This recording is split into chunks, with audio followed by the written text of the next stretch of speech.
ఈ లోకంలో చాలా విషయాలు మనల్ని కలత చెందిస్తా మన హృదయాన్ని పాడు చేయడానికి ఏవేవో పెద్ద పెద్ద విషయాలు జరగవసరం లేదు. ఒక్క చిన్న విషయం చాలు, హృదయంలో ఉన్న శాంతి, సమాధానం, సంతోషం, నవ్వు అన్నీ పోతాయి. ఎలాంటి పరిస్థితుల్లో నువ్వు నడిచిన దేవుడు అన్యాయం చేయడం అసంభవం.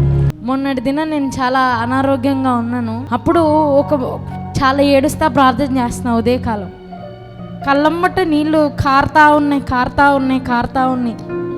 ఏంటి సార్ నువ్వు నడిపించే మార్గంలో నేను ఎందుకు ఇలాంటి ఫ్రేజ్లో నేను నడవాలా?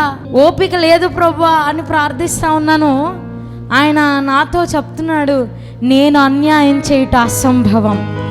ఈరోజు నేను కూడా మీకు చెప్తున్నాను, దేవుడు అన్యాయం చేయటం అసంభవం.